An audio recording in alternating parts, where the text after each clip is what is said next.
chat room today. There are players who are signing or at least committing to different schools, including quarterbacks, and here are three of them. DJ from Oregon State is going to be at, in fact, Florida State. Uiagalelei, he is now going to be with the Florida State Seminoles in Mike Norvell. I am so happy that DJ Uiagalelei has made a wonderful life decision and is on his way there to Florida State. I think it's a good fit in the offense. He's great with the deep ball. And look, he has not lived up to being probably the number 2 recruit in the country, but he's a really good quarterback, and he really clicked at Oregon State. And I think Mike Norvell will do a good job, and this gives them a little time to develop some of the young guys that they have there. Brock Glenn, who I'm sure you guys saw the last 2 games he played, is not ready to play. And then they've got a 4-star quarterback coming in named Luke Kromenuk, who's pretty good. So it's a nice pickup for Florida State and should help them rope in some more transfers. All right, he's going to be around for another year, so let's say it together. Uiagalelei. Uiagalelei. Yes. What's wrong with just saying like the Navy head football coach? You said DJU. You can Coach call him Ken. that. Yeah. DJU is what I usually would go with if they would escape me at any given moment, but he is going to be around another year, so we might as well learn to say his name now. But no, it's a good pickup for Florida State on paper. He was a lot better at Oregon State than I think a lot of people expected him to be. Just had that bad taste in their mouths from the Alabama stint, and then he goes and obviously has tremendous success with the Beavers. Real shame for them, the way the season ended, and that just nasty blowout in the bowl game to Notre Dame, given they were shorthanded, no head coach, with the move to Michigan State there, with Jonathan Smith, no quarterback, so on and so forth. So that wasn't the Beavs at full strength. But, DJU's a really nice pickup for Florida State. The hope for the Noles has to be that he just continues to progress and get better, and now Mike Norvell's able to add some more attributes or increase some of his better attributes and just move him along to being an even better player next year. So I look forward to seeing what that is all going to shape up to be like for FSU next season. There'll obviously be a team that's on a mission with something to prove, and who knows what their circumstances are in terms of the future and all of that, but the present still looks pretty good for FSU despite the ending to this season, and that certainly was great news when you know you're losing Jordan Travis for good. He's not coming back, and so it's a matter of you needed a quarterback, and we also saw another name rumored that I'm sure you'll get to here with Cam Ward in a second as well, so that answers that question about what the Noles were going to do. There were 3 big names yesterday, especially you mentioned Cam Ward, but wanted to note about what Florida State has on their schedule next year is they play against Clemson. Isn't that where they do? They always play against Clemson. Started? Yep. Yeah. So that'll be an interesting turnaround there. I'm very much looking forward to them beating Dabo Swinney with his biggest failure. So you're saying that signing DJU overcomes the fact you were left out of the semifinal? No, nothing ever will. Absolutely KJ Jefferson is going to UCF. We'll have a writer that covers UCF today at 4 o'clock. He's committed. He's headed to UCF, the former Arkansas quarterback that had himself kind of an erratic year, I think, but he's now going to be a part of the Big 12. That will be of interest. By the way, hold on. While on KJ Jefferson, I would like it noted that I did a top 5 about this young man just 2 weeks ago. And where, Garrett, did I say that he should go? Florida State? People should listen to me.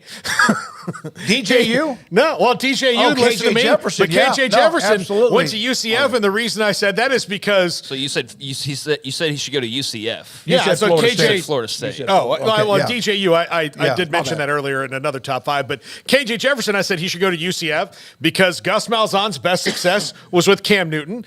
If you were going to give a comp to skill set, not maybe production-wise, but what KJ Jefferson is a big quarterback who's super athletic with a rocket arm. Well, that's Cam Newton. And who was Cam Newton's coach? Gus Malzahn. I think it's a great fit. He'll be a problem for some teams in the Big 12, no question, and especially with UCF coming off one of their best recruiting classes ever, too. Yeah, it seems like it should be a pretty nice little fit there, and certainly sturdier than John Rice Plumlee.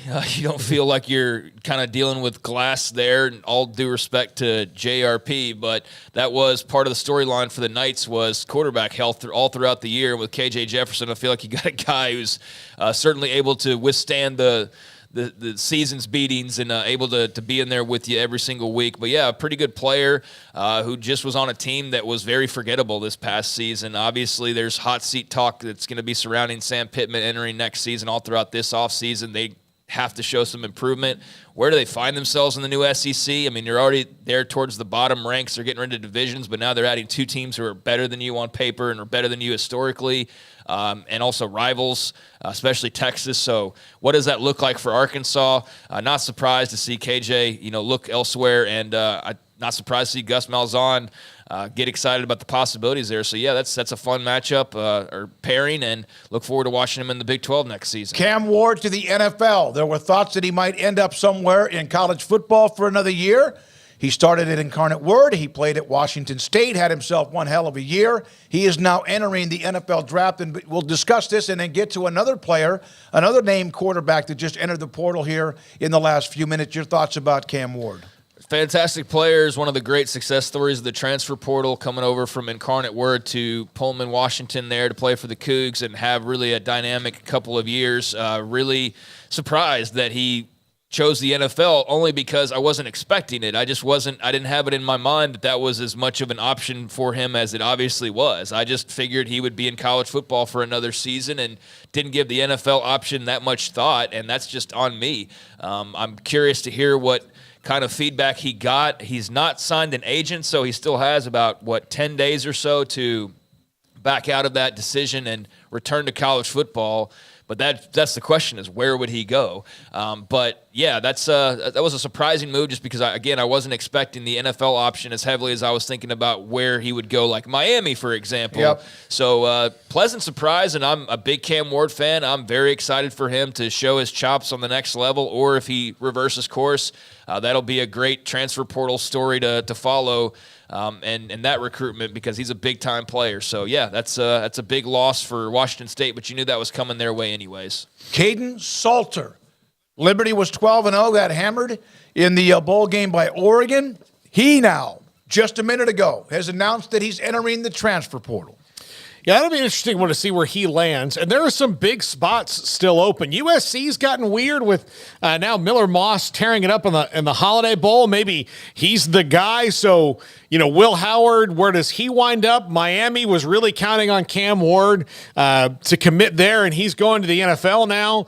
Although he does have, he hasn't officially entered yet. He has until the 15th to do that. But yeah, there's going to be Kaden Salter played well at Liberty, and so he's going to garner some interest, and there's a lot of spots open, but there are three schools I can think of that come to mind that are going to have to really go to plan B, in that Ohio State, we don't know what their plan is for next year, and Devin Brown started the bowl game, and I don't know if they really want to roll the dice and say if with a full offseason he's going to be the guy. USC is an interesting situation, like I said, with Miller Moss, and then Miami, who has tried to entertain any transfer quarterback that would come, but has yet to get a commitment from any of them. So it's going to be interesting to see. Yeah, I'm really fascinated by what Miami does next, and I guess Will Howard's still out there, right? He could be headed to USC. It seemed like that was the favorite I saw on a telecast the other night. They were discussing it. So Will Howard's still out there, and he could answer the problem for Miami or for USC for that matter. Although, yeah, with Miller Moss playing the way that he did in the bowl game, it's just a bowl game, but yet you saw some really good things, and it seemed like they got a great spark from just that performance. So that will be interesting to see. But with Kaden Salter, I mean, he started off as a Tennessee guy, and then he got booted off the team after getting into trouble early on in his career and ended up at Liberty and had a fantastic season statistically. He's a finalist for the Earl Campbell Tyler Rose Award, which is the best player in college football, Division I from the state of Texas. He's from Cedar Hill up in the Dallas area. But he was good enough to go to Tennessee originally, right? And then he goes to Liberty and has a monster year statistically as a real dual threat. I mean, able to sling the rock around, but also able to run it effectively as well. The but comes in when you say, but he was at Liberty, and look at their schedule, and look when they actually faced a team that could actually breathe. And they got destroyed, and he did not have a good game. Nobody on Liberty was walking away from that game feeling great about that showing. But, yeah, that's the pause is just that what he did was against some very inferior competition compared to what he will see, but he put up monster numbers and was the best player on Liberty by a mile, and a very talented guy who, again, started off his career with the Vols. So I'm sure there will be a great market for him, especially given that there are multiple teams that still seem to be in need. Now, we need to remind ourselves, the portal doesn't just close officially here in the next couple of weeks and then it's over. Like, there will still be, for those in search of a quarterback, post-spring ball entries as well that you can look at. But will it be as appetizing as what you've got right now, or what you did have right now, or a Will Howard, someone along those lines, or a Kaden Salter? I don't know. So, yeah, these last remnants of the big-name quarterbacks, and now a fresh one there in Salter, will be fun to watch and see how those dominoes fall. All right, we'll take a break here. Come back with